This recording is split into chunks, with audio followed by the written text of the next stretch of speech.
Guys, I hope this is going to be really fun. There's quite a lot of information in the slides, and I guess you have access to the slide deck. But if you want to see better, there's a lot of seats up here. You can take my seat. So if you're feeling like you're missing stuff, just move in.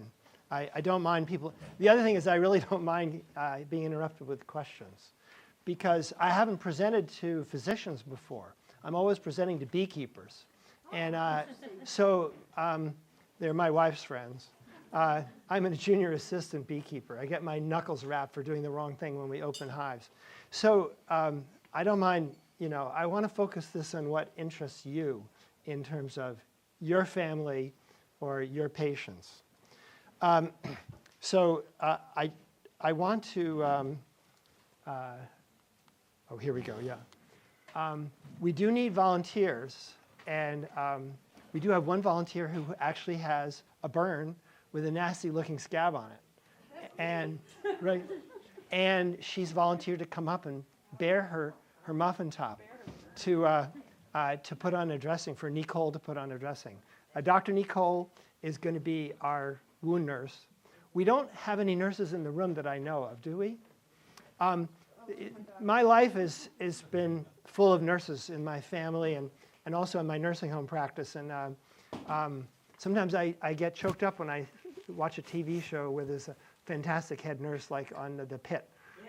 She's one of the greatest nurses I've ever seen, and she's not even a nurse, but she's a really great character, and she crystallizes all the wonderful nurses in my life who have helped me in applying honey to wounds. Because if you don't get cooperation of the nurses, then no wound dressing is going to get done.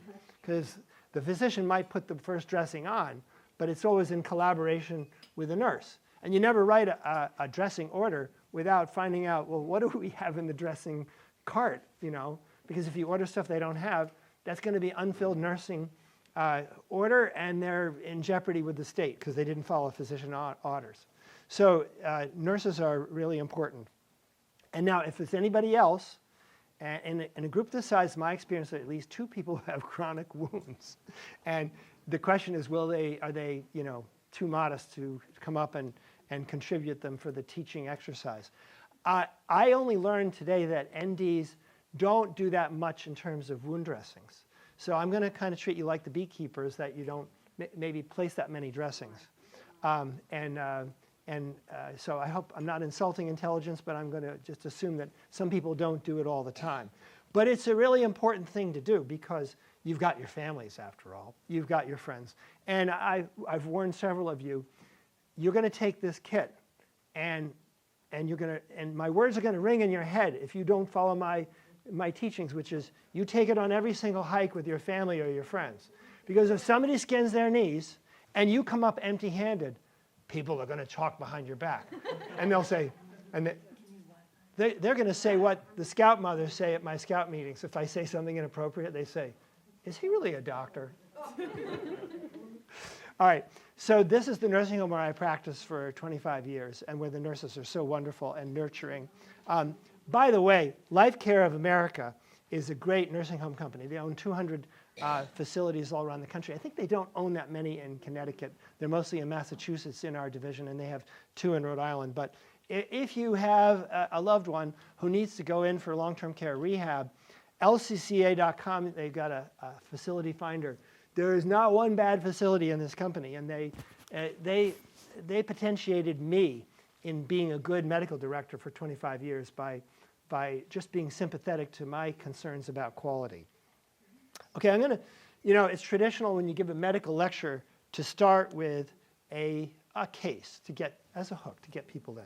So this nice 92-year-old lady lived on the east side of Providence, and she has venous stasis dermatitis. I think you've seen this before.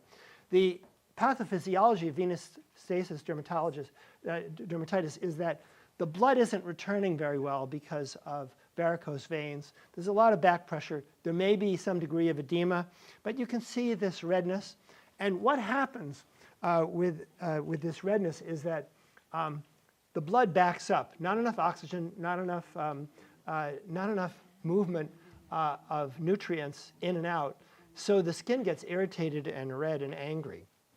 And then you can get these ulcers. And what you really need to do is to tell the patient, to elevate their feet. Now, when I talk about elevating the feet, I don't mean putting your leg on a hassock while you watch TV. I mean a Barcalounger recliner chair with 2 pillows duct taped onto the recliner, like this. And then crank the thing all the way back and stay there for as much time as possible and watch TV.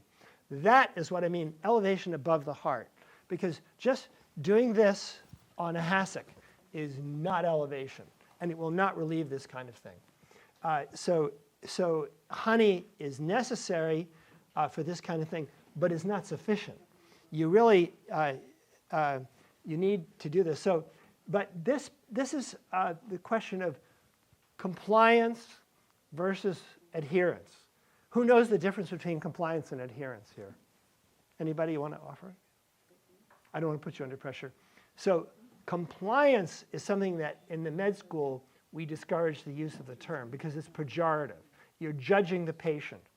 Adherence means you gave an order, you gave a treatment plan, the patient didn't adhere. Sometimes the reason is the doctor forgot to push the button on the computer to send the prescription, and the patient was too timid to call in and say, hey, I never got my prescription. But a month goes by and time is lost and there's non-adherence. But when we say non-adherence, we said maybe the treatment plan wasn't so good, or maybe the office let the patient down.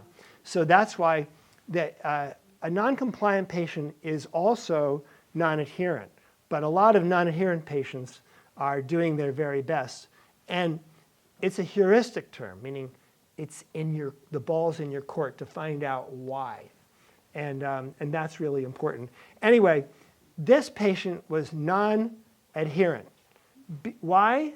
Well, there were 2 reasons. She wasn't too impressed that my wife showed up in bicycle shoes. Okay? We came on a tandem bicycle, and she thought that was a little eccentric, when we are eccentric. And she also thought that the honey bear was not really a very professional delivery system. But this is my first effort, because this nurses said, oh, doctor, you got to put honey on wounds. I said, yeah, I know, I learned about that in New York City when I was in training. We used it on pudendal wounds after cancer surgery, so I knew about it, but I had never done it in my practice yet. So the other problem was the honey dribbled down into her socks, and it ruined her shoes. And she was kind of a fashionista. She was a 90-year-old fashionista. What do you want? And so she ate the honey, and that was the end of the failed experiment. From her leg? Yeah. No, we left her the honey bear, and that, it was a therapeutic failure because of non-adherence. But it wasn't really her fault, because it was my first effort. And I was doing my best, but there it was. So now, the other thing is, when you go to church, they read lessons from the Bible, usually Old Testament and the New Testament. So this one is about John the Baptist, who was the first hippie, by the way. In those days, John the Baptist came and he preached the desert of Judea, saying, repent, for the kingdom of heaven is near, and so on and so forth. Anyway, his clothes were made of camel's hair, and he had a leather belt around his waist, and his food was locusts and wild honey. So it's very evident that he probably was one of the first historical beekeepers. And so the beekeepers always like to know about the Bible. Anyway, it's no wonder that the Romans could not tolerate Jesus with such unkempt friends who did not shower. So it's not surprising they had to crucify him. Then Muhammad came along 600 years later, and he was also a big fan of beekeeping and of honey. And he would say, in honey there is healing. So that in many of the world's great religions, honey is mentioned in religious writings. So what are we doing today? Well, I appreciate that you consider me a new wave, because I'm 74. I can't believe I'm a new wave of anything. But I know our theme was the tides and Old Saybrook and so on. But actually, this is an ancient historical use of honey as a wound dressing. So I want you to appreciate that. And I want you to be able to cite the principles and literature supporting the clinical use of honey. And there's a PubMed QR code in your packet there. So you don't need to rush up with your camera when I show it here, just to remind you that on the sheet in your packet, you can use your QR code. And that gives an updated bibliography on honey in wounds. So that's really wonderful about PubMed and QR codes. So, and then at the end of this lecture, I'm going to have you all queue up, well, table by table like at a wedding, with Elizabeth Cruz, and she's going to pour 1 ounce of honey and 1 ounce of Hydrofor. Aquaphor is the brand name. It's a German compound that has a little bit of lanolin and mostly Vaseline, petroleum jelly. And then you're going to, so I want you to come up with your, just bring up the white 2 ounce tub and 1 stirring stick. And she's going to do that, and you just take it back to your seat. Before you do, and while I'm talking, everybody take out the big label from your bag, and you have to divide it longitudinally in half and get the backing off there and see if you can put it on straight without letting it stick to itself like packing tape, which is so aggravating. And then when you're, the other thing is I want you to appreciate the risk of wound infection. Now, honey is really good at preventing wound infections, but any wound can get infected. People are diabetic, people have poor blood flow, people have cancers that are causing negative nitrogen balance, visceral malnutrition where they're not healing well. So you have to tell people this is the most effective way to heal yourself without a scar and without humiliation and odor, but you could get an infection. So if so, you need to come back to me as your practitioner, or I need to refer you to the ER or to a wound surgeon. So honey in history, we talked about biblical references. Honey was used to embalm and was found in the urns of the tombs of the pharaohs, undegraded 2,000 years ago. Talk about shelf life, right? Yeah. Huh. Here is this, I'm not blowing smoke here, look at this, 200 BC in the Middle East. These were ancient hives in barrel hives. We've improved on the hives because in barrel hives you have to put your hand in there with all these bees and then go like this and like wreck all the comb and sweep it into a bucket. And this great man Langstroth figured out that he could improve on that. He was a great reverend in Massachusetts, Greenfield, Massachusetts. His house is being made into a shrine by beekeepers. So getting more, I have a quote here that I have to read to you. William Osler was the founder of internal medicine. In 1908, he said, "The chief distinction between animals and man is his desire to take pills." which is true. Bernard Descartes was really the pioneer. This is a French physician in Limoges, France. And in the 1960s, he started using honey, local honey from around Limoges in wounds. And you can see that's a nasty, deep wound, like an abdominal wound. And there's his assistants are actually doing the work, and he's just leaning on the foot of the bed and barking orders at them. But he was a force of nature. He died, unfortunately, in 2009. But he was the one who really showed the world that this stuff is as good or better than everything that's on the market, everything else that's on the market, which I'm going to share with you. We're going to do a little show and tell. So people don't come up here and look at them. I'm going to put them in the tub and pass them the way other people have done. So this is the golden age of medicine when doctors actually had some influence. Now we're all just the victims of the bean counters. We're fungible. We can be hired and fired, and we have to see a patient every 15 minutes. And that's really a disaster for the profession. It's not so bad for the NDs, though. You know why? Because they need someone who's going to listen to them and who's going to believe them and who knows about all the supplements they're taking, which we certainly don't. We are woefully ignorant about the benefits of herbals and things like that. So he believed not in manuka honey, that's the way to pronounce manuka honey from New Zealand. He believed in this unifloral honey that comes from, lavender. And he also had this idea of mixing it with alginates. That means, a type of algae, which you would desiccate and then you infuse it with the honey, and they would shove that in there, and that would kind of keep it in place from running. So he did a lot of great research, and he got this in the world literature. Oh, thank you. Such a one. See, she is part nurse.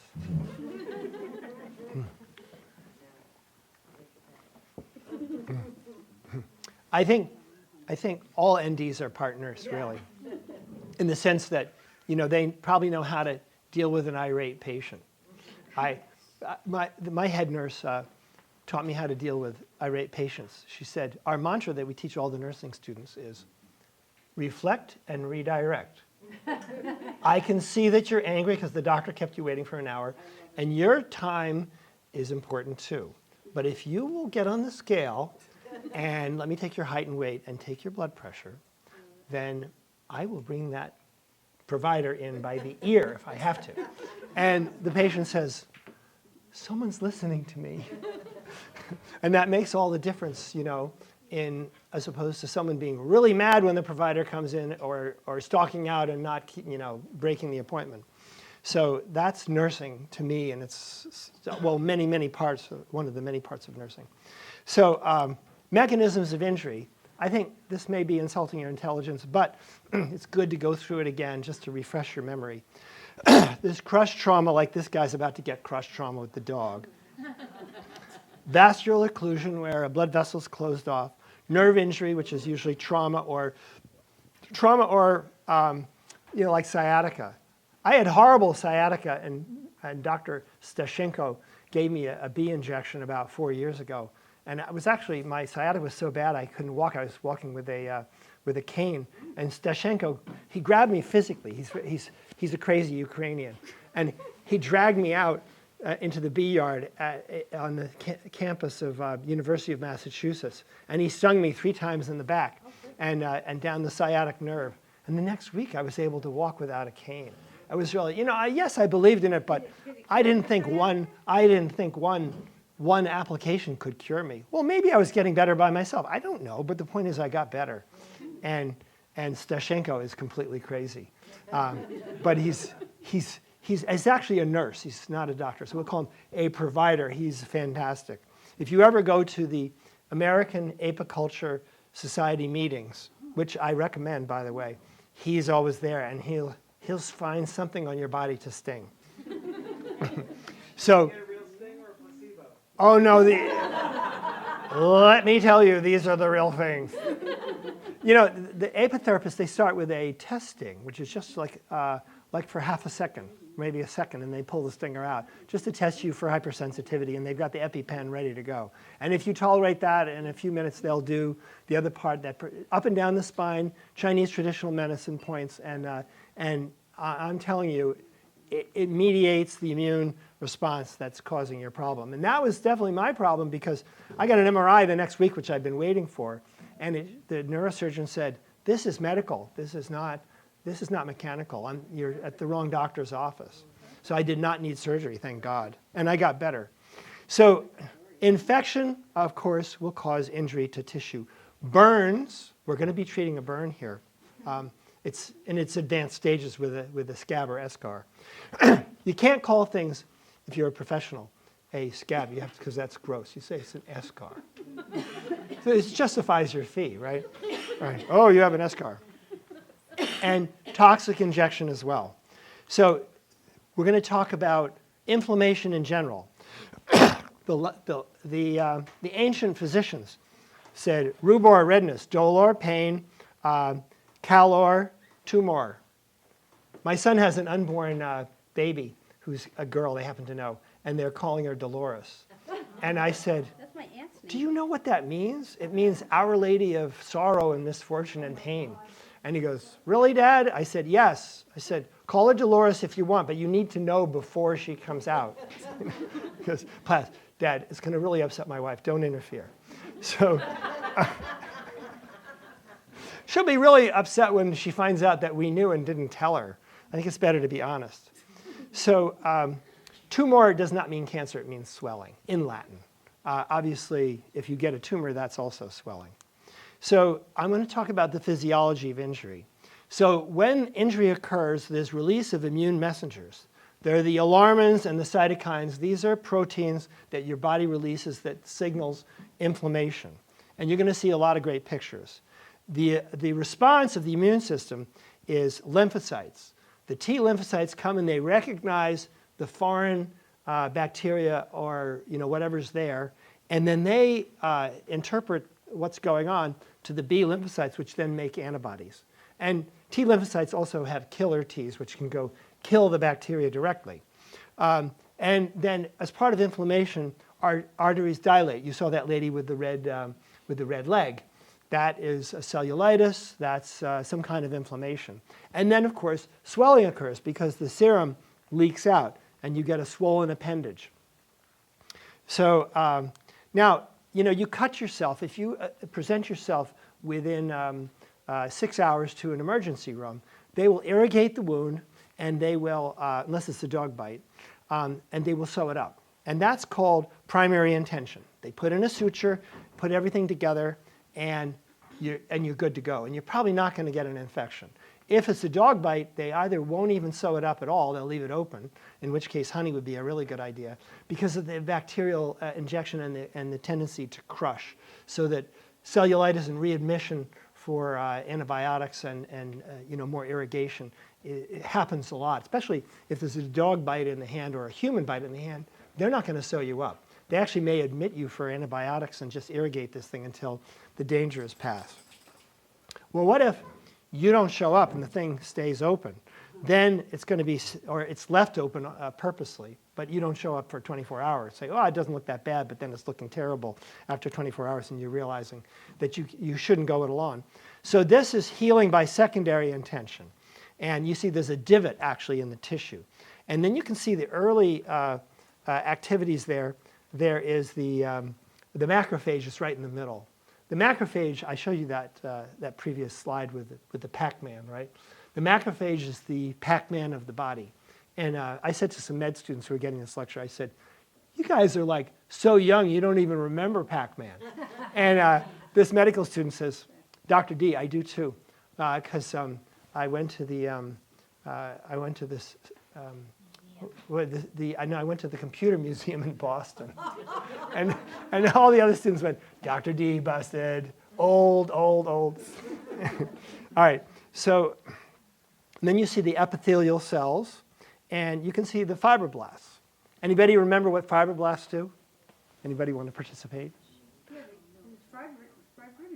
They make fibrinogen and they make collagen. They make a lot of proteins that will actually close the wound. And they make collagen. But they have a lot of different things that they do. They can also make special muscle, which I'm going to talk about in a minute. So this is stage 3. So in the matrix, the protein matrix, you've got these capillary loops that are coming in. You've got the macrophages, the fibroblasts, and the glycoprotein matrix. This is very, very fragile. At this stage, what you don't want to be doing is what my wife would do in our early days of being med students. She'd take a vegetable brush to the wound every single time. You don't want to do that because you're setting the patient back to ground zero. So now you can see granulation tissue. Granulation tissue they're not granules really. The ancients didn't have microscopes. They didn't even have hand lenses. So they'd see these little red dots. And they'd say, those are granules. They're not. They're capillary loops that I just showed you. And they're red.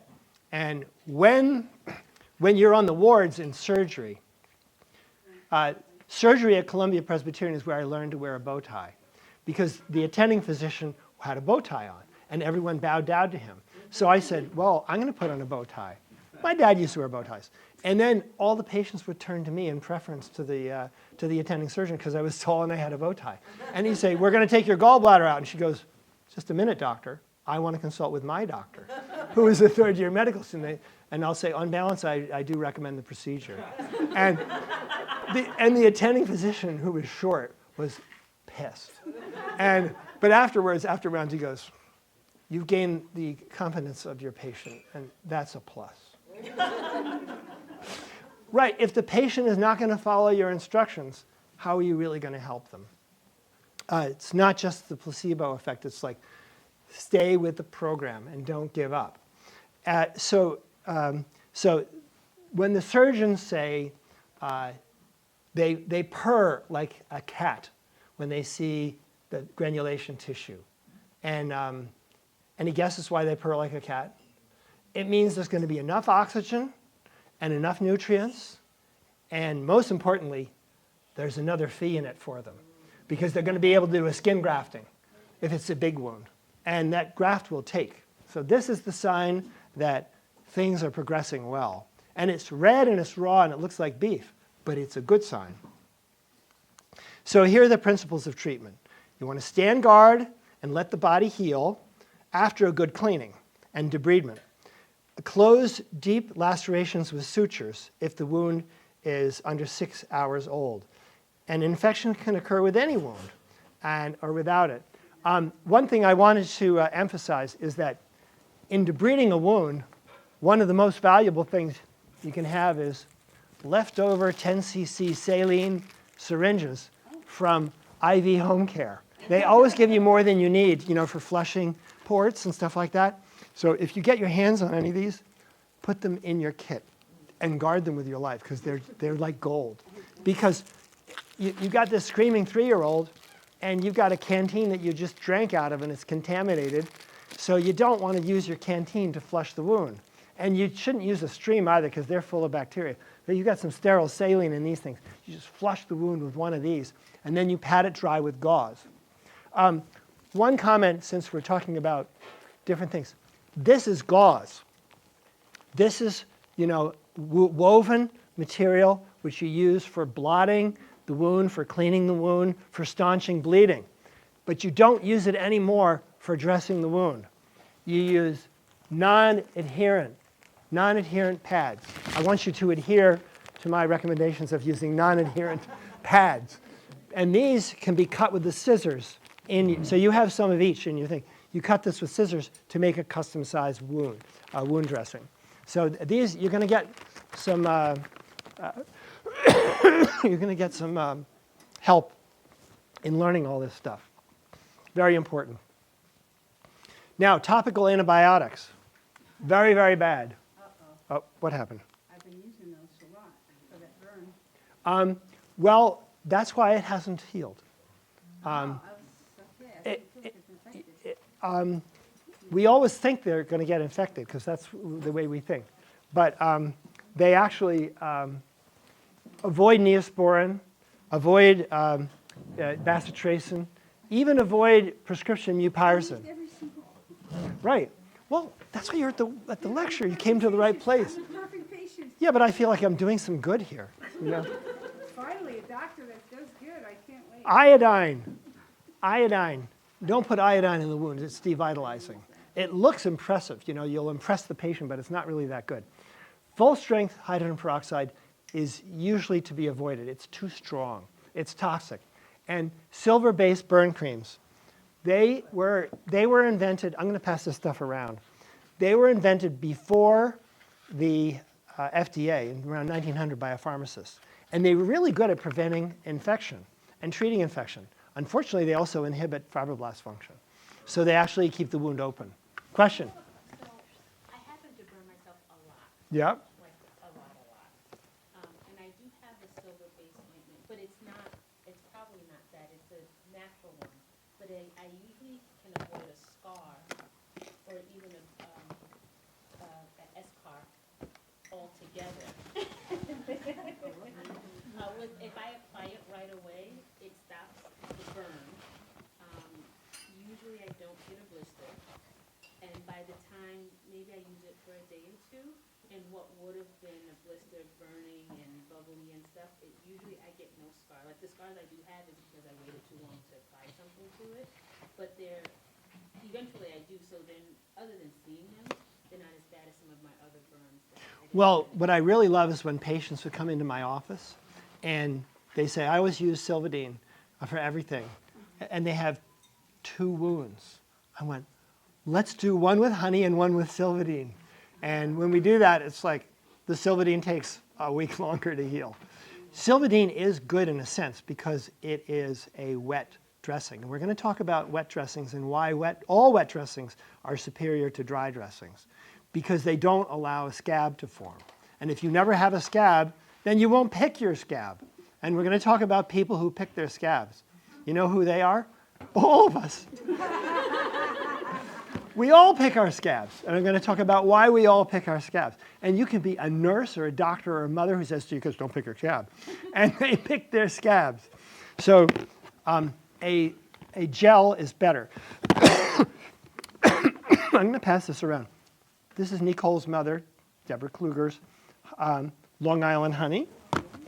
This is Solicite, which is kind of a gel, which we use in my nursing home.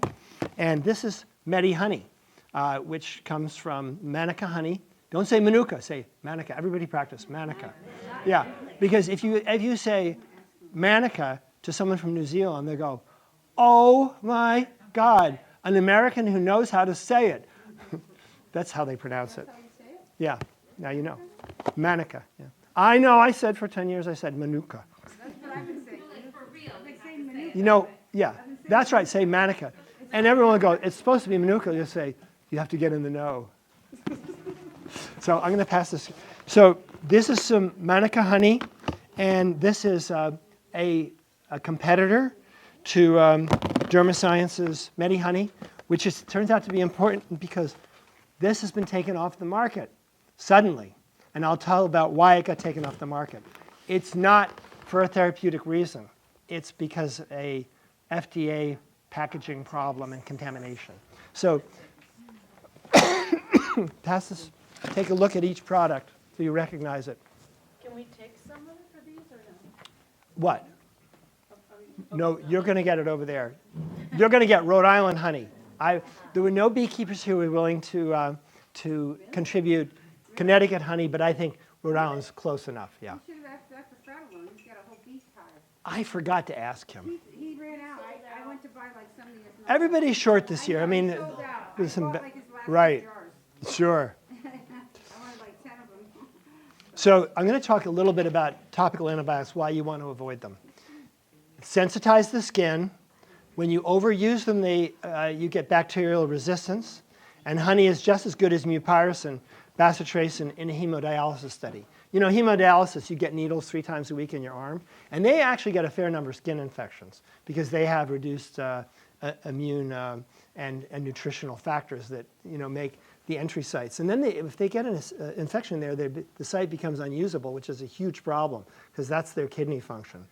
So this actually works in lowering staph count better than mupirocin.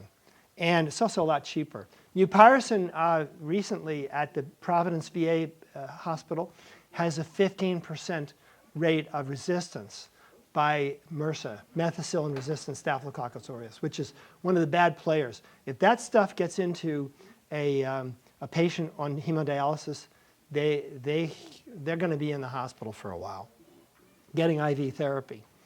The other thing is that orthopedic surgeons have discovered that screening and eradication of nasal colonization of the nostrils can halve the post-op infection rates, which is a disastrous complication. And that's a good thing, and they need to do that. But the rest of us shouldn't be using mupirocin routinely because they need that for a specialized reason. With use comes resistance, and that's the problem. So if naturopathic doctors and other providers can teach their patients the best practice, which is this, then the specialized use can be there. This guy came in my clinic in Bristol, and he found his wife's some Neosporin, and he was using it for chapped lips. And it just got like worse and worse and worse. So I just told him, don't do that anymore. Contact dermatitis, really not very different from poison ivy. So the chemistry of honey, I want to go into a little bit because that's fun. There are a variety of mechanisms that humble traditional medical practice. The bee designs the honey to protect its energy supply. They didn't evolve and say, "Oh, we'd like to help those poor humans with their wounds." That's not their motivation. At least we don't think so. So now I get to share them with you. Now, This picture my wife cut out of our paper. And this is a Rhode Island cartoonist, Don Bosque. He's retired since. But it just somehow was supposed to appeal to me, that as I get older, I'm looking more and more like this guy. And I think, look at that. It had to be intelligent design. I'll tell you something. When you get to be 74 and you look in the mirror, you see a much younger person. You do. You like forgive yourself your dietary peccadillos, your weight gain, and your sagging skin. You see a 19-year-old boy. I do when I look in the mirror, but that's not what's there. Honey, docs, when we use antibiotics now for like patients with ICU sepsis, we have to go to at least 2 antibiotics because of resistance. We've got the gram-positive, the gram-negatives that we heard about yesterday with amoxicillin. So, and then we know TB, HIV, and hospital sepsis. There's multiple resistance going on. And when our patients die, that's sometimes the reason. So the other thing is that high-tech and high-priced wound dressings burden the healthcare system. And honey beats all man-made inventions with 11 proven or proposed mechanisms. What does it do? Well, it kills the bacteria because it crenates them. And it also makes a protective biofilm so the bacteria can't get in. It's a good thermal insulator, which is good because when you first put it on the skin knee for a 3-year-old, they stop crying pretty quickly. At first it burns a little, but then when you get a paper cut, it's the cooling that you feel that causes the pain of a paper cut. You can hardly see the thing and saying, wow, that hurts, Honey has concentrated sugars, fructose and glucose, and they crenate the bacteria. Does everybody remember crenation in cells? So if you take a cell and you put it in a hypertonic solution, all the cytoplasm gets sucked out. You're not really killing the bacteria, but you certainly immobilize it because it starts to look like a prune. It can't really function normally, and it cannot, it can't subdivide, and it can't reproduce. So that's called osmotic stress. Honey also osmotically draws the fluid from the wound, resulting in less pain. So this again leads to better adherence. People accept your treatment and saying, wow, this feels better already. It's partly that the swelling is going down, the fluid is coming out, and there's this thermal insulation. So the hyperosmolarity. Sucrose is a disaccharide, and glucose is too. You might notice, I think that in that bin, I put some table sugar. And I'll tell you a story. We had a unit go down to Haiti in the 2005 Haitian what's called earthquake. And we had a whole bunch of Rhode Island hospital surgeons go down there for relief. But they left the trunk full of wound dressings on the tarmac. Either they didn't have room for it because it was a helicopter or somebody forgot it. So they got down there and there was an ancient Vietnam nurse. This was 2005. She was still working, but she was working part-time. And she said, all right, everybody, hand in their meals ready to eat. I want all your sugar packets. And so if you're in the field and all you have is a sugar packet on a wound, go ahead, open that sugar packet and put it on there. That's a good initial dressing. And all the battle nurses know this. All the Army nurses know. And no one likes to tell them, well, that was the sugar from my coffee. Too bad, doctor. Now, honey is a dehydrated gel of glucose and fructose. But it's unlinked. It's not a disaccharide. So you get twice the osmotic effect, and that's why honey is better than sugar. Sugar is good, honey is better. Now, production of hydrogen peroxide. When fluid comes out, glucose oxidase, which is a B-spittle enzyme, produces hydrogen peroxide. No, I said don't put peroxide on the wounds directly. It's too harsh. But this is micro amounts. And this is very, very important. It's toxic to bacteria, but it also induces angiogenesis in the wound. Remember, I showed you those blood vessels growing into the wound? Well, this is a signal. There are probably other signals for angiogenesis, but this is one of the signals. So the blood vessels grow into the wound faster. There's something called catalase, which is another cellular enzyme that actually sort of is the yin-yang. So if you read about catalase, if there's too much catalase in a wound, that can undo the effect of hydrogen peroxide. But don't worry, there are all these other effects where the honey is going to be successful. Now, don't dilute honey. if you dilute honey, this causes the peroxide effect to decrease. So that honey, if it gets diluted, will start to ferment. And that's called mead, which is delicious. But we're not making mead today. So the bee protein enzymes, they're denatured by heating. They're denatured. So you don't want to heat honey in any way unless you're going to dilute it and add some yeast and make mead. Irradiation for packaging and shipping and marketing and FDA approval is the way that Medihoney was produced. Medihoney also had a thickener, which was fruit pectin, that actually makes it a desirable and workable kind of an ointment. But that's all in the rearview mirror now. That's been taken off the market. So there's also something called antimicrobial proteins. These are ancient and primordial type of antibody that are nonspecific. They're in apples, they're in fruit, they're in animals, lower animals, and they are also present in us. And they're very immediate. So phylogenetically, they're very ancient, and I'm actually still studying them. Here's honey protease. This is something that is a protein enzyme, and it protects the honey from bacterial fermentation and wounds from infection. So it's toxic to the bacteria. It also happens to be rather good when you have an eschar. It's kind of like putting meat tenderizer on the eschar. So it helps the eschar break up, without doing fine dissection. So it's like a chemical debridement. Botulinum spores are important to talk about. Spores of Clostridium botulinum are in honey. It's inhibited by stomach acid in adults, but not infants. And that's why you cannot use honey in infant formula. You probably all learned that in medical school. It was on my boards, actually. And we learned it the morning of the boards from my friend's girlfriend, my roommate's girlfriend, who said, she was a nurse, and she said, oh, they're not allowed to give it to infants because, and we're going, yeah, fine, Karen, yeah. And it was the first question on the boards when we got in there. We actually didn't know it except for Karen told us. Another example how nurses will save your bacon if you're willing to listen.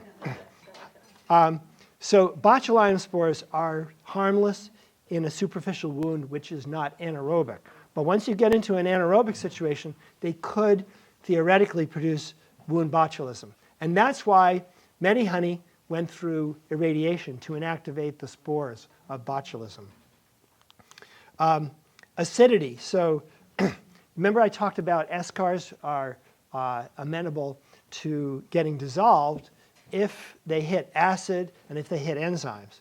So they actually know that the more acid a wound is, the quicker it's going to heal. So for every 0.1 reduction in pH was associated with an 8.1 reduction in the wound size, more rapid reduction in wound size. So this was these marvelous nurses in Dublin, Ireland, who did this research. And so actually, if you're doing wound studies and you want to know about the progress of a patient, they actually use pH people or pH meters. And the higher the pH, the slower the healing. So honey has got this kind of genius ability to heal wounds through all these different mechanisms. And so when I keep piling mechanism upon mechanism upon mechanism, even if you're an avowed atheist, it makes you think of a higher power. Maybe it's evolution, maybe it's the Lord Christ our God. You don't know. But it's fascinating that there's so many mechanisms, and that's why honey stands out above all the other things that you saw in that tray. Now, can there be commensal bacteria in honey? Yes, there can be. Mostly, they're harmless. Probably not necessary to irradiate them, although the FDA thinks it's important. If you have a treatment failure and you also have a contaminated tube, they're going to say 2 + 2 = 4, naturally. I mean, there are lawyers out there. They have to. So they have to protect themselves. So FDA did not remove Medihoney from the market. Medihoney, the company, did it because they couldn't handle the cost of compliance with new FDA regulations. So glucose. Glucose is a ready-made source of energy for healing cells. It's the fibroblasts, the myofibroblasts, they're the ones that can actually form muscle. They differentiate to form muscle to pull the wound shut. And then macrophages, they all need an energy budget. It's like my son's Eagle project. He got halfway through and he realized he wasn't going to be done But until the afternoon, he goes, Mom, I misunderestimated how long this is going to take. Can you go get pizza? She goes, yeah. My wife arrived and saved the Eagle Project with 5 gigantic pizzas. And then they went right back to work. So you've got to give your engineers a budget, an energy budget. So no other ointment writes a blank check for cellular fuel, you see? It is actually amazing when you think of all these mechanisms. Now we're going to talk about my favorite subject, scabs. So the usual raw protein, comes out of the wound from the serum, and it's exposed to air, it dries, and you get the hard covering that we're going to see in our teaching patient today. And so hydrocolloid and ointment dressings are popular in preventing drying, and I really think that's a good thing to learn. Now we're going to learn that today, how to keep a moist wound. Don't let it dry out. Honey inhibits drying and wound scab formation. Now we're going to talk about why everybody picks their scabs. And I asked that to a patient of mine who was actually chairman of entomology at University of Rhode Island, Dr. Roger Lebrun. And I said, Roger, why does everybody pick their scabs? He said, well, they do, because so do animals. And he said, even fish pick their scabs, and lizards pick their scabs. And I said, but why do they do that? He goes, Doctor, isn't that intuitively obvious to you? I said, no, I wouldn't be asking you if it were. He said, because it's adaptive for removing ectoparasites. You feel something itching or touching your skin and you sweep it away. If it happens to be a rough piece of skin, it's not a good thing to pick your scab. It doesn't matter. You are asleep, and you do it in your sleep. So actually, if someone's really a bad picker of scabs, I do recommend 5 milligrams or 10 milligrams of cetirizine at night to knock you out. That's if someone's scratching themselves to hell, all the dermatologists will put them on cetirizine. Cetirizine is the best one, the Zyrtec and Zysol.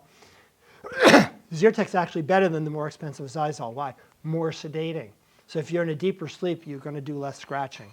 The other thing is, give it a good wound covering so they can't get at it. But some people scratch so much they will rip off the dressing at night.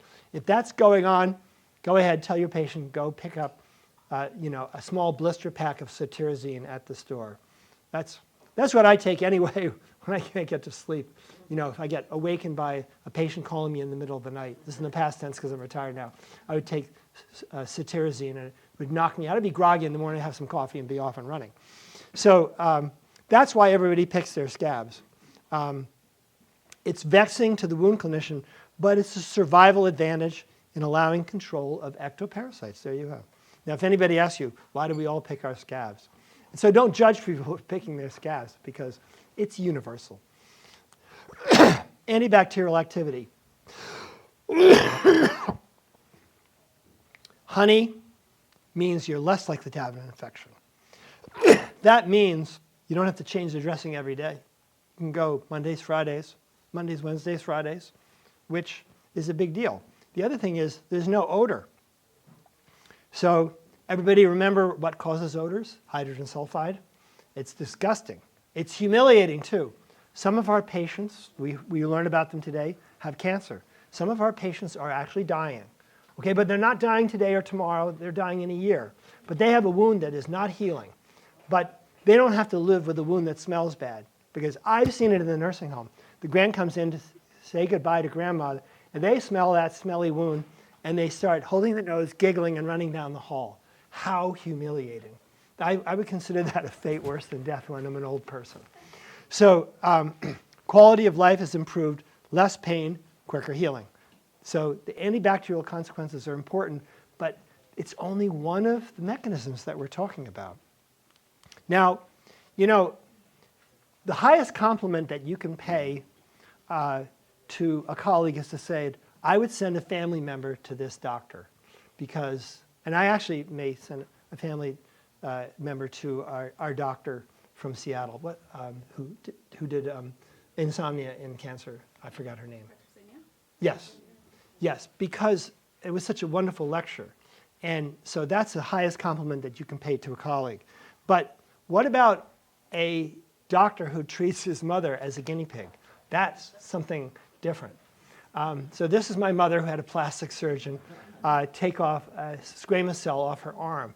And she was in her 90s. She was living in assisted living.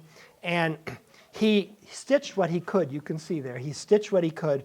But some of it had to be left open because there's not that much skin on a 90-year-old wrist, especially a bony old lady, a Yankee like my mother. And he said, that has to heal. And I said to him, can I put my honey ointment on it? And he looked at me like this. He's a dermatologist. He goes, knock yourself out, doctor. So, of course, I took that as a yes. And I put honey on it every day. And you can see on day 3, that was day 3, and then day 23, she's completely healed. It was just a tiny little scab that's about to fall off. It could have been a much bigger scab, you can see. Now, when you get a scab, it actually is a problem. And we had this is produced by E. coli through genetic engineering, Sandhill.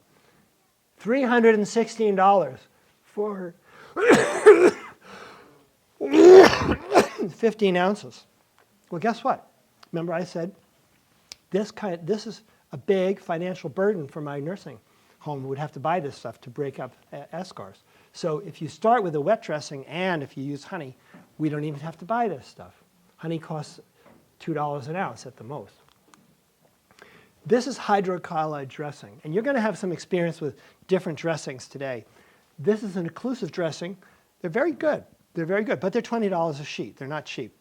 So they did a study in Ireland. There's wonderful nurses, Gethin and Cowman, 108 patients, and they compared MRSA colonization, not infection, but MRSA colonization, was 70% of patients with hydrocolloid gel, 16% with Medi-Honey. So better wound healing and less cross-contamination with MRSA. So room to room in a nursing home, that's a problem. Or a nurse is taking, or a doctor, medical provider, is taking that home to their family, not a good thing. I'm going to tell you a little bit about Manuka honey because it's a wonderful story. So the English brought the bees over from England in 1839 with the missionaries. And Peter Molan was this doctor at Waikato University in Hamilton in the 1990s who discovered unique Manuka factor. And I need to teach you about it because when you go online or to a store to buy this stuff, there's going to be a UMF score. And at least theoretically, the higher the score, the better. So if someone has a really bad wound, or it's a particularly deep wound, I think I would spring for the real stuff and not use our local stuff that we're using just on household wounds. So unique Manuka factor. 20% of Staph aureus are not inhibited by MRSA, not inhibiting MRSA. So it's not a golden bullet, but it's pretty good. I just want you to see once what it looks like. That's the tea tree plant, the tea tree bush. They call it Leptospermum scoparium. And you'll see that Latin name on tubes. And so in my time, when I was active, I did get Medi-Honey put on the formulary at all the hospitals in Rhode Island because they amalgamated. So I was on the staff of 2 different competing hospital groups, and I got all the surgeons and everybody to use this on their surgical wounded, and they loved it. Dr. Molan died 10 years ago, and he was figuring out how to put it into dressings. So he would actually impregnate it. And until recently, you could go to CVS and buy Band-Aids impregnated with this honey. I think they've pulled it for the same reason. They don't want to deal with lawsuits and problems with the FDA. This is a book about it. It's a great book. He was a great doctor, who followed his passion and convinced that honey could change wound care, and he did. So when I talk to the beekeepers, I say, look, you can get Manuka honey, you can get Medi-Honey, you can't buy it anymore. Actually, some stores still have it. It's not against the law to sell it, it's just that they can't have it on the hospital formulary. Or you can use local honey. This is one of my wife's frames. She's the beekeeper. I'm the junior assistant beekeeper. And you can see the capped honey is the stuff with the white wax on it. Uncapped honey is in the center. And you might be able to use this, but it's got to be properly dehydrated. Properly dehydrated honey is 17% water. If it gets over 17% water, it won't have the osmotic strength to do the job. So a a really purely filled out frame of honey is superior to one with sections. You see the glistening portions there on the side, the glistening. That stuff's not capped. Question? Is this unfiltered, raw, or which? Raw. Raw. Today you're getting raw. Yeah. From the Rhode Island Beekeepers Association. Sorry you couldn't make Connecticut, but you know what? The floral content are very, very similar when you cross the border, actually.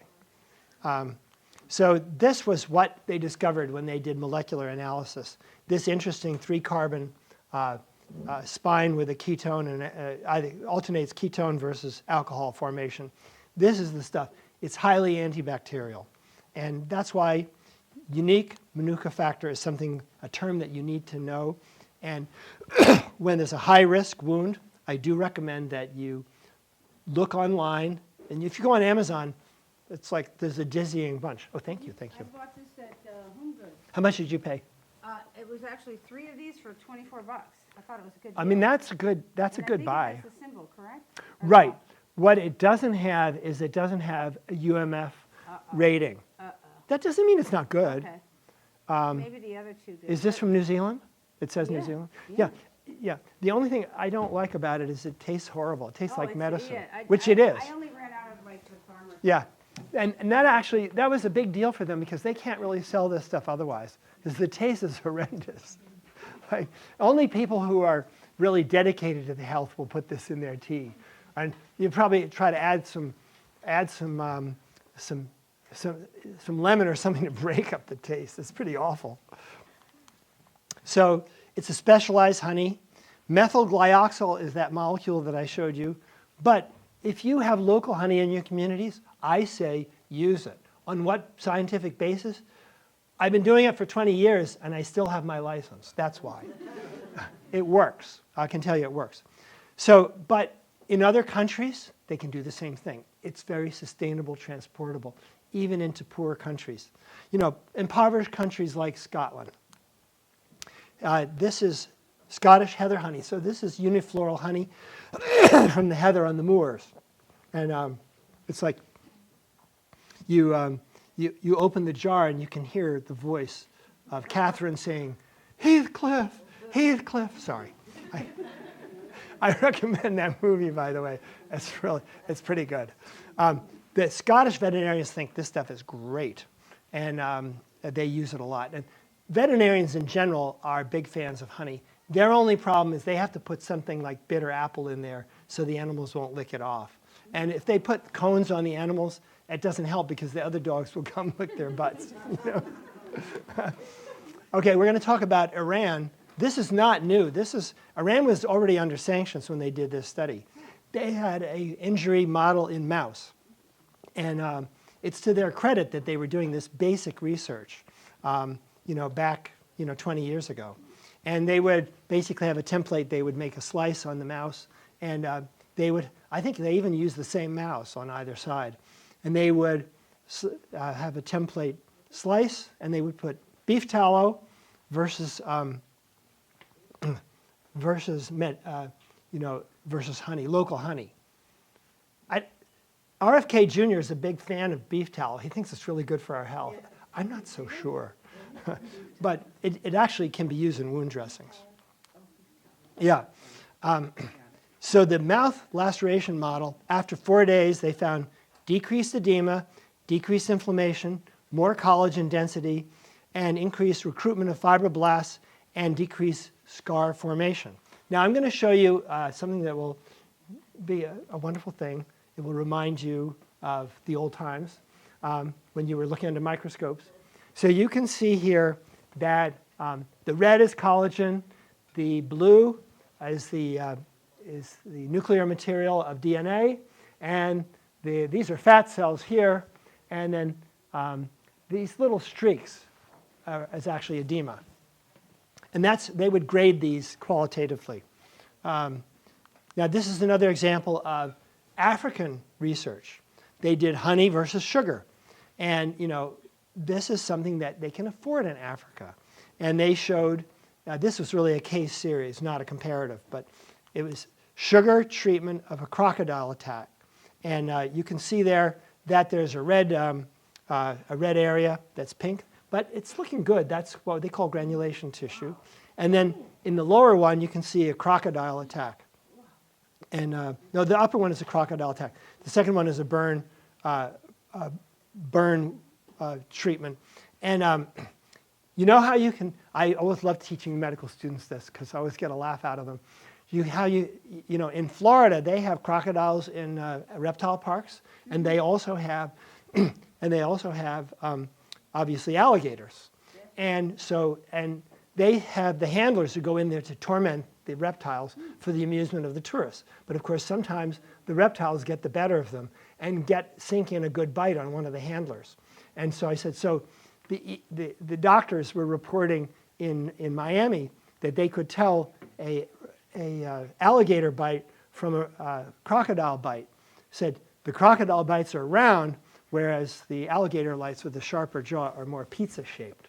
And this medical student raised his hand and he said, I said, it's important to, he said, why is it important to distinguish? I said, because it's a different ICD-10 code. It's a different diagnosis code. And he goes, well, does it make a difference in how much we get paid? I said, no, it's for you know, statistical and public health reasons. And I said, but I like the way you're thinking, and I have an office in East Providence. So I want you to come join me when you get out. I said, because you're on the right track there. Like, do think about reimbursement. Otherwise, if we don't stay in business, we're not in business. How are we going to help our patients? So this is the meta-analysis of burn treatment. I'm not going to belabor this. It is well accepted that honey is the best thing for first and second degree burns. For third degree burns, mixed blessing. You really, if someone has a third degree burn, you know, which is full thickness, they really need a burn surgeon. They don't need a surgeon, they need a burn surgeon, because that is specialized treatment. It involves grafting, and you don't want to fool with it. It'll take much too long to heal, and there'll be so much contracture that you'll be sorry you got involved. So, these are results of meta-analysis, which this is accepted medical fact now. So this is an example of beekeepers who actually, a beekeeper was the daughter of, no, a scientist, a microbiologist is the daughter of a beekeeper in out west. And she showed all the different types of flowers that can be good at inhibiting MRSA. And you can see that some wildflowers are really good, some are not so good. Clover is not so good. And then there's also manuka honey, which is good. Here's another case to share with you. 80-year-old man who had to have his hip removed because it got infected, the prosthesis, after orthopedic surgery. Remember I talked to you about what a disaster is? The orthopedic surgeons, God bless them, they had been packing this with iodine. And when they did that, the nurses went, God bless them, you know. They know better, but they do it anyway. And so we substituted from iodine. It wasn't healing. They couldn't figure out why. They sent it to my nursing home. After 90 days, we packed it with Medi-Honey, and it healed up beautifully. And they told me, when the last scab drops off it, call us, because then we will take out the spacer and put in another hip. And we did, and the guy did very, very well. So Medi-Honey is good for deep wounds. So I alluded to the fact that Medi-Honey is taken off the market. It's not that it's not effective, it was a packaging problem. And there were 11 adverse reactions.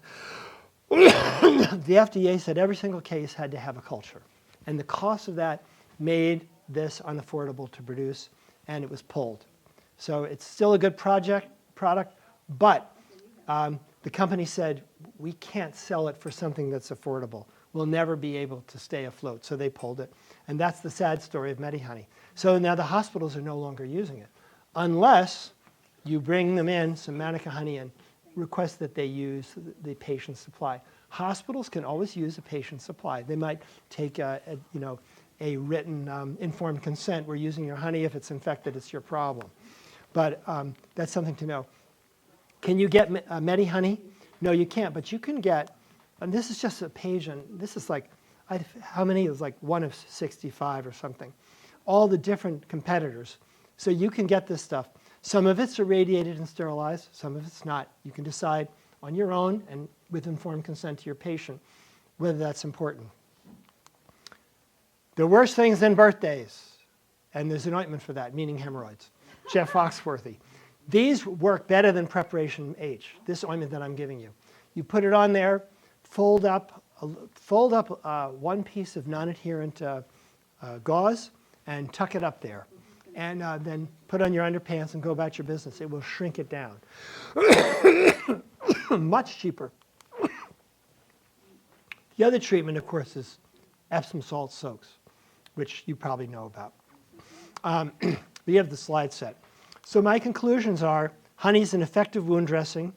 It's hard on microorganisms. It protects the wounds. It sends signals to get immune cells and blood vessels in there. And it cuts healing time by as much as by half. And it's less scarring, scabbing, odor, and that is really a good reason to use it. It's a cost-effective treatment, and it allows extended periods between dressing changes, means you can cut visiting nursing visits to the home or clinic visits by 1/2, which is a big deal. That's a lot of money. And it's also, when they change your dressing, it doesn't tickle. It prevents chafing injury also. Honey should supplant the use of all wound care products, and I really mean it. There's little reason to use anything else, so you don't have to. It becomes a no-brainer. Keep the stuff around and tell your patients to use it. So here are some references. You've got my website, honeyointment.org. Take pictures before and after, use a centimeter ruling, and send me your honey-cured cases for posting on the website. And then there's the QR code, which is already in your package. There's the PubMed thing. Now, it's time. What was the website? Yeah, Honeyointment.org. we have all this. Yeah, it's all available. We have a totally different thing. We don't have any of those. All right. So honeyointment.org. And here, if you want to photograph that, I'm sorry. So now what's going to happen is we're going to have this side of the room line up, and I want you to bring a stirring stick and the big white tub. And Elizabeth is going to give you 1 ounce of Aquaphor and 1 ounce of honey. And then you stir it, cap it, and put the whole thing away in your bag. And then we're going to have our teaching case come up, and we're going to dress her burn. Do you practice around here? I'm retired now for 1 year, and I really hate it. And being asked to come here was a godsend to my wife. She's had it with me. Maybe you can refer me to somebody. I'll try. I'm going to give you some. Do you want a hot tea or something? Yeah, my water's great. No, but you probably need a hot tea or something warm.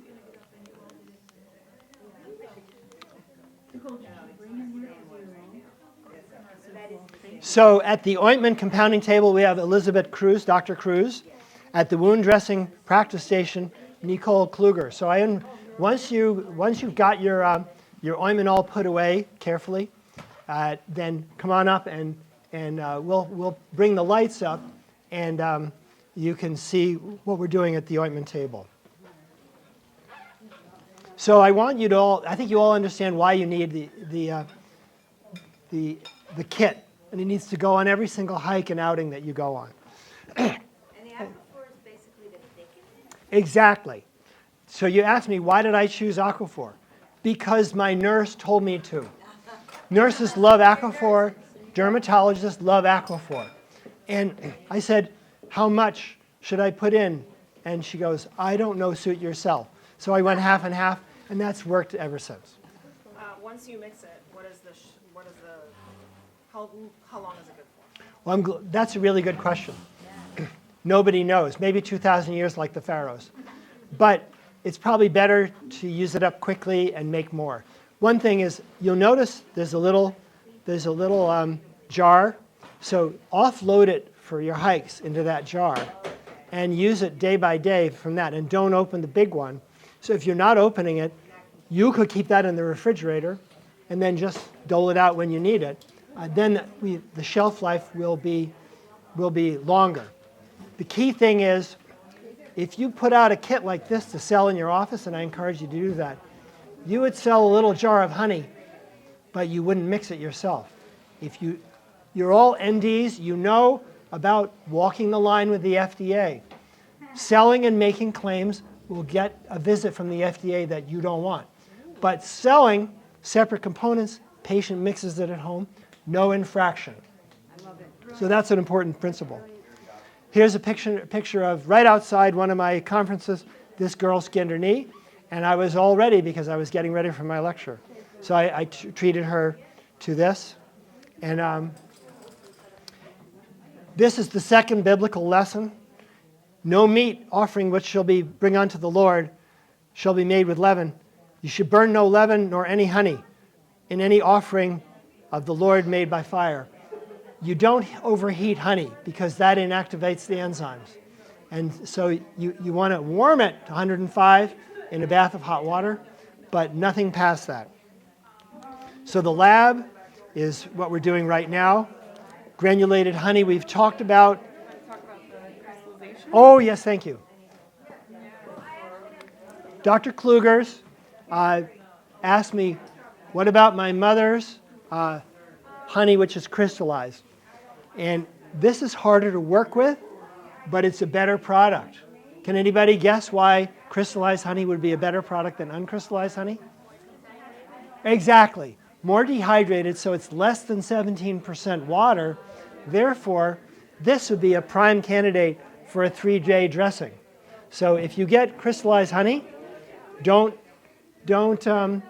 worry. That's actually better. But not necessary, but it's really good. So if you see crystallized honey at somebody's bee yard, always buy local. Go for it. Grab that and make the ointment out of it. It's very, very good. Now I'm going to send it home back to Deborah. No. You know, that's a good point. The patients might say, well, it doesn't go on so smoothly. And you can say, all right, you know what? Go make your own with regular honey. But if the French have a saying, they say, il faut souffrir pour être belle. It's necessary to suffer to be beautiful. It is functionally a better product. Yes? So any crystallized honey is still good. All you need to do is heat it, and it will melt again, and then it's good again. So you don't actually need to suffer through the crystals. You can just, in a double boiler, just warm it up, and then it'll melt again. Thank you for that. It is not spoiled. It is Great. For 2,000 years. Are you a beekeeper? My mom is. Ah, see? She knows how to do it. That's exactly right. If you heat it, a double boiler might be too hot, but just hot water out of the tap. On the flame. Let it sit there on if it's not directly on the flame, I think it's good, yeah. This is a picture of my mother-in-law who was a nurse, and she had dementia, but she loved making honey ointment with me. And we used to produce it for family and friends. And she lived with us for 10 years, and she and I would keep busy. And these are all the different types of honey that can be used in honey ointment, depending on what your goals are. And that was a great piece of knowledge to share with you about gently heating the crystallized honey. Then it will be much easier to mill. And today we've heated this honey so it's easier to pour, quicker, just to save time. It's easier to mix as well. So just remember, half and half. That's not written in stone. That's what I've always done, and it works. The choice of thickener. Some people don't like petroleum jelly. There's something called unpetroleum jelly, which is made with rapeseed oil, and that is something that you could use instead. It's called unpetroleum.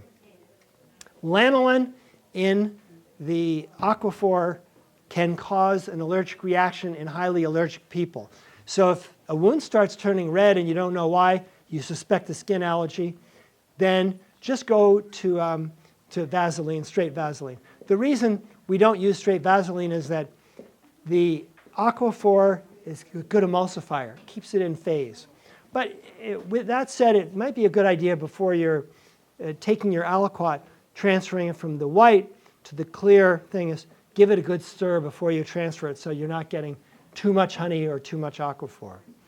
I'm going to show you some clinical cases that are fun. This is a guy who came into my clinic in Bristol. He had a boil. This is a staphylococcal boil.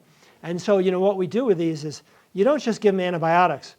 You take a scalpel, and after you infuse some lidocaine around it, and you make a slit, and you empty out all the pus. It's all white. White is a sign of, Is this already mixed? it's good. Okay, the other one was white. No, this is, It's a different jelly, a different ointment? yeah, that actually is, Honey? that's honey ointment. This is honey So yeah, you can actually just dole that out and put it in there. It's got the honey in it. It's pre-mixed, yeah. Dole that right in there. It'll save you time. You totally can use anything that will give a wet dressing.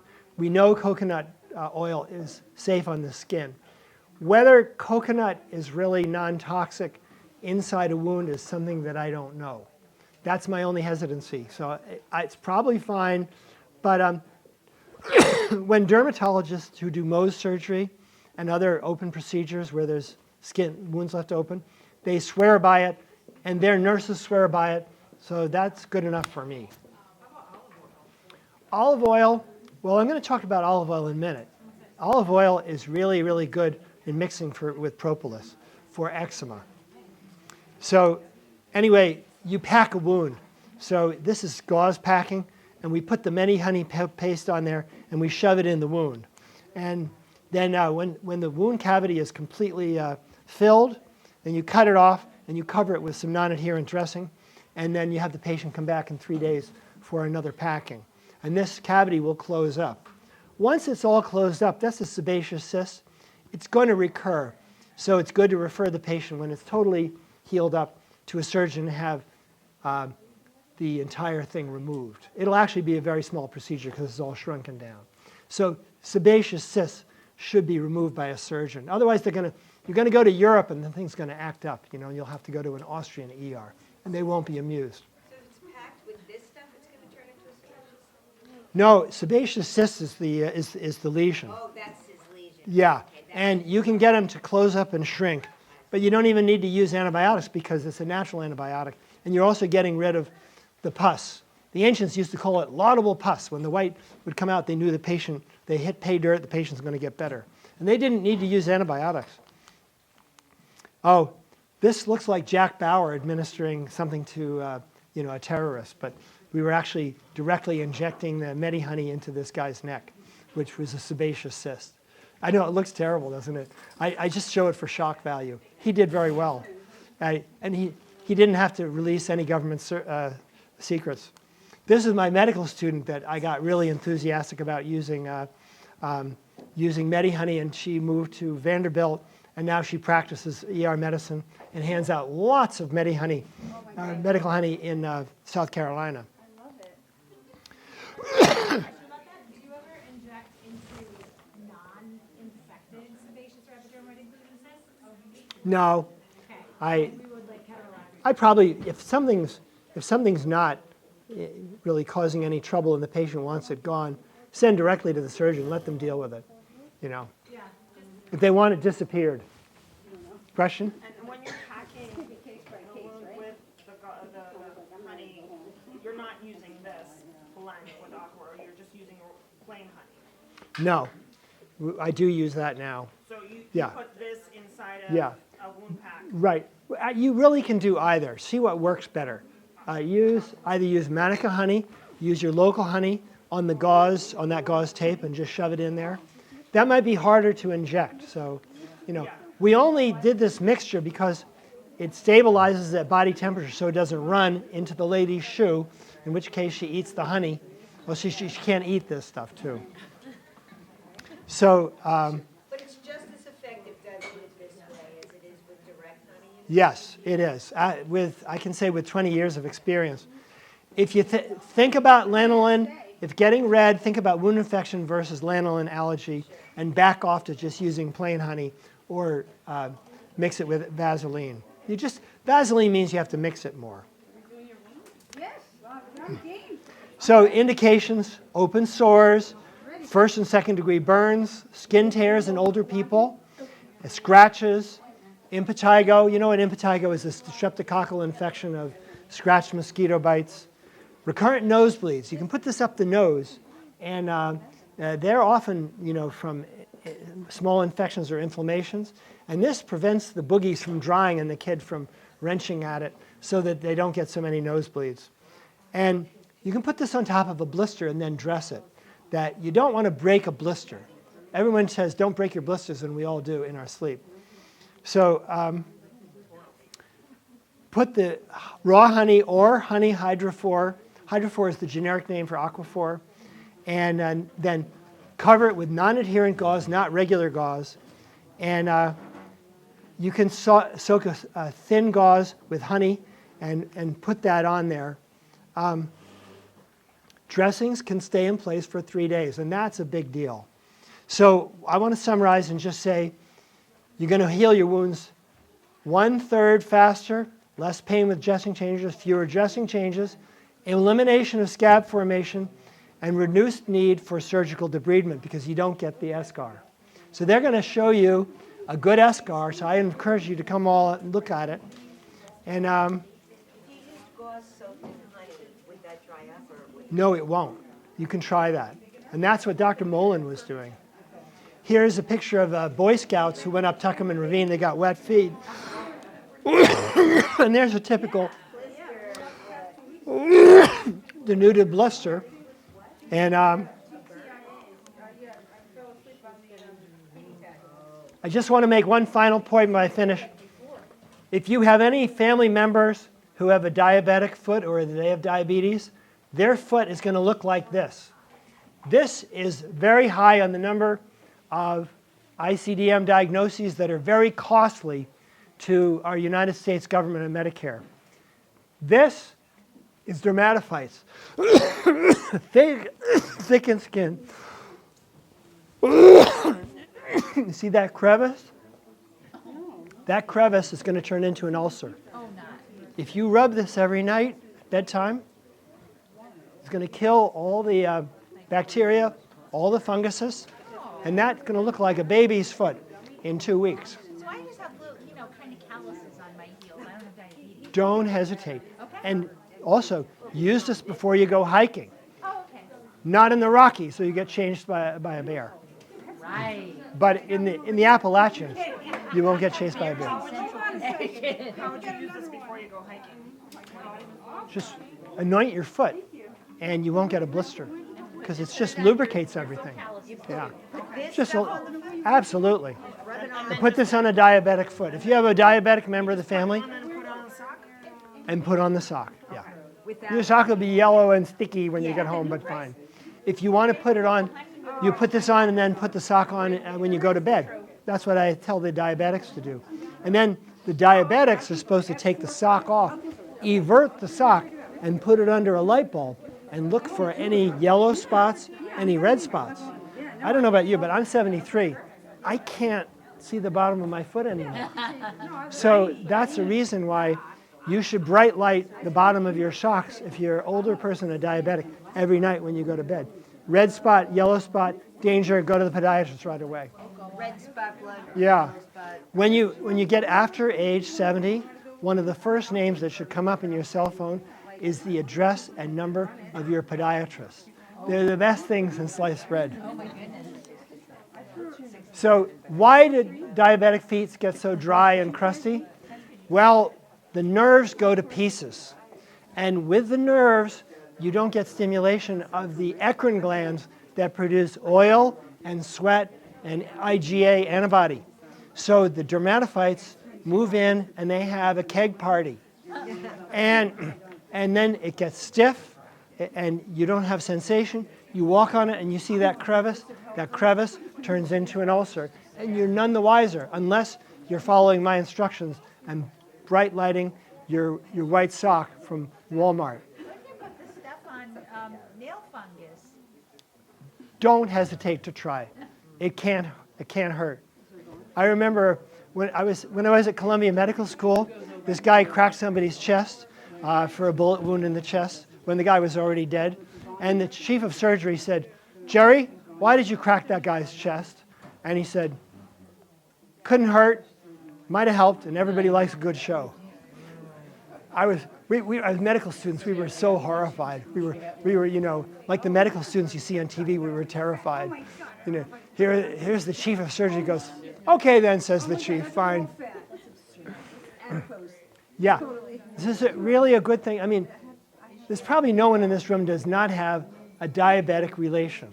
And there's probably a 25% chance that before we die, we'll all get diabetes. Now you know what to do with it. This is my medical student, Diogo, from the Dominican Republic. And I made him anoint this patient's foot who had diabetes. And he was really shocked. He was going, Dr. D, nothing was, I'm Dr. D. He said, what? He said, why are we doing this? I said, because this patient is going to be your disciple ever after because you've anointed him, like Jesus. And he goes, fine, Dr. D. He was a good Catholic. He appreciated the joke. So he said, we never learned about this at Brown, on the main campus at Brown. I said, you're going to learn a lot of stuff they don't know at Brown. This is a podiatry study about use of, so podiatrists are very, very keen on using honey in wounds, but they're very distressed by the fact they can't use honey. So you might have to bring in your own honey. This patient who asked me about the fungal nails. Yeah, so this patient had similar fungal irritation, but it was very deep and there was induration. So what we did is we gave fluconazole orally for 10 days. We used topical honey ointment, and this healed up with no scarring in a very short time. Because without it, it would take long. The thing is, it was fungal, but it was also bacterial because the bacteria were getting in on the heels of the fungus. So it'll clear the bacteria? This guy, this talks about taking a vegetable brush. This guy was an automobile accident, and every day he'd see this white stuff, which was wound matrix, and we'd take a vegetable brush to his wound. And of course, after 1 month, it looked like this. Well, after one more month with honey, of course, it healed up very nicely. And you see, it helped it. The myofibroblasts will draw the wound edges together like stitches. It's quite a miracle, really. And then they de-differentiate and go about their business as regular My husband microblasts. had open heart surgery, so he has a scar, and it still itches after 5 years. So You can't hurt with this stuff. I'm not making guarantees. It's cheap anyway. So this is what I was showing you.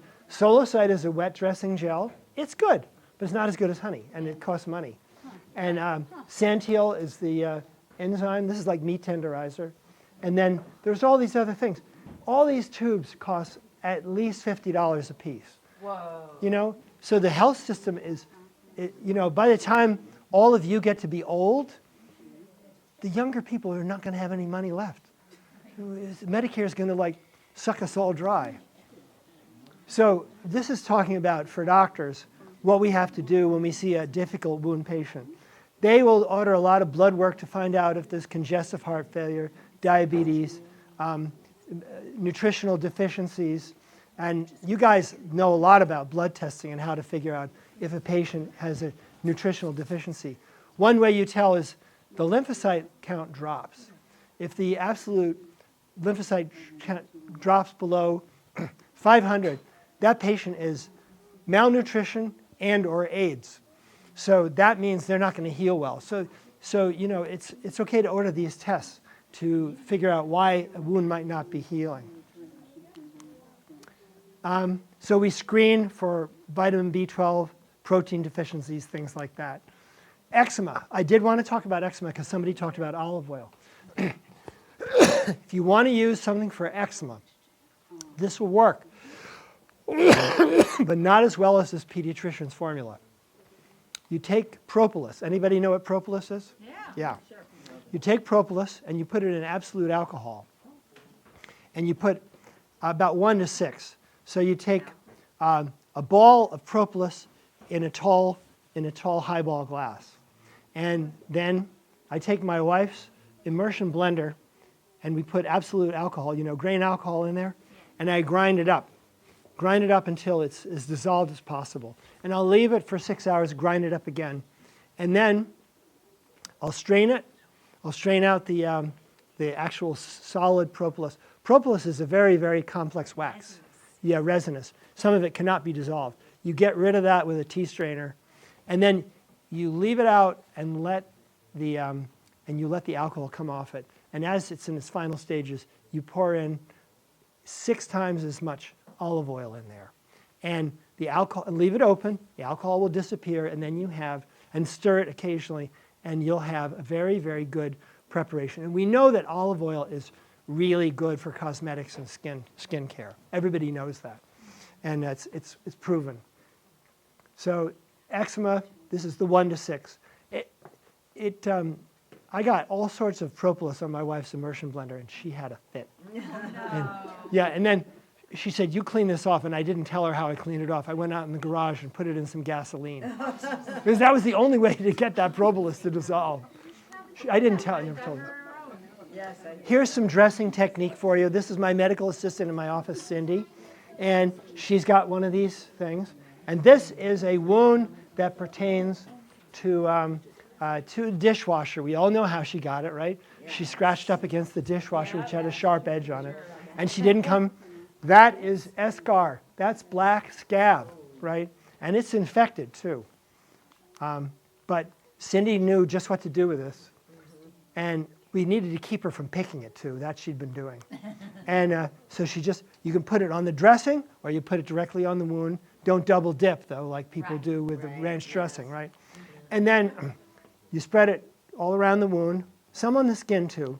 And then she put non-adherent dressing, and it sticks to itself. And now she's using Opsite, or Tegaderm. You guys know about Tegaderm? Yeah. And there's not Tegaderm, but there is a Tegaderm one-piece from 3M. And she put it on there. And you can see, you have to get it to go on smoothly, and then you get the backing off very carefully. And, your patients, the patients will say, that's a slick doctor. And then you say, you can shower lightly. You can shower. Don't scrub it, but you can shower. This is a chronic wound that's going to take a long time.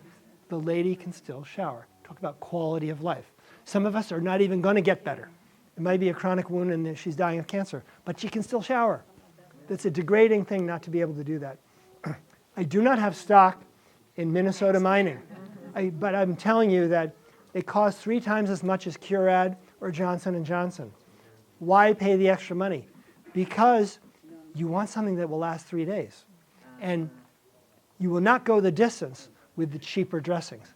Pay for the good dressings. And you can see we have some over there. And as I say, I don't have stock in them, but these people know from adhesives. They know how to get stuff to stick and how to come off, too, without taking skin with it. Caveat, old people, don't put any of this stuff on there. Put a non-adhesive dressing and use a wrap like this, a gauze wrap. Right. Because if you're ripping off skin, you're not going to make too many points. No. They'll go to another doctor and they'll say, she put what on your arm and you're 90 years old? She's a beginner. You don't want people to say you're a beginner. So Tegaderm is terrific. Selling the ointment. I think, any questions about selling the ointment? Give it away. Yeah. Use it in your clinic if you do any wound work at all. Dr. Fratellone does some very interesting things in his office, and he gets away with it. Why? It's his office. He has this privilege that society gives us MDs that you don't have to do crazy stuff in the office. If the patient is informed and if it works, great. If not, you're going to get reported to the board, and maybe your insurance will be canceled as well. But don't sell it. Sell the kit. This is the kit that I encourage all the bee yards to sell. What does it have in it? It has the next care. It has my information. You can get a copy of this information sheet, fresh copy on my website. Sterile pads and non-adherent gauze as well. And this one I recommend, plus the 1/3 ounce or 1/2 ounce crystal jar so they can do the offloading and keep it dry. And then the Aquaphor. And then you can buy little things of honey locally, or you can get your bee yard to make little ones for you to sell. And you could sell those in your office. Would this be a legitimate thing to sell from your office? Totally legitimate. It would be a great service. Why? Because your patients are going to have trouble finding a good product now with the exit of MediHoney. So I really encourage you to do this. You will not get in trouble. It's First Amendment. You're just telling people what to do, and they decide whether they want to do it. Anything that occurs in the home is not going to induce an investigation from the FDA. If they come to your office and say, this is what I'm selling, they'll go, oh, hell, fine. You know, they're going to walk away. So this is the first aid kit. This is all the things that are in there. And I hope you'll go out and really enjoy using this and be prepared, as the scouts say. So, when I give this lecture to the medical students, I tell them that making Medihoney is a really fun activity with your girlfriend. Yeah. These are my conclusions. And the QR code you guys already have. Oh, this is my wife and her little trainee. Yeah. She always makes sure to have a junior suit for our neighbors and our grandchildren to teach them beekeeping. Very nice. And that's the end. Any questions?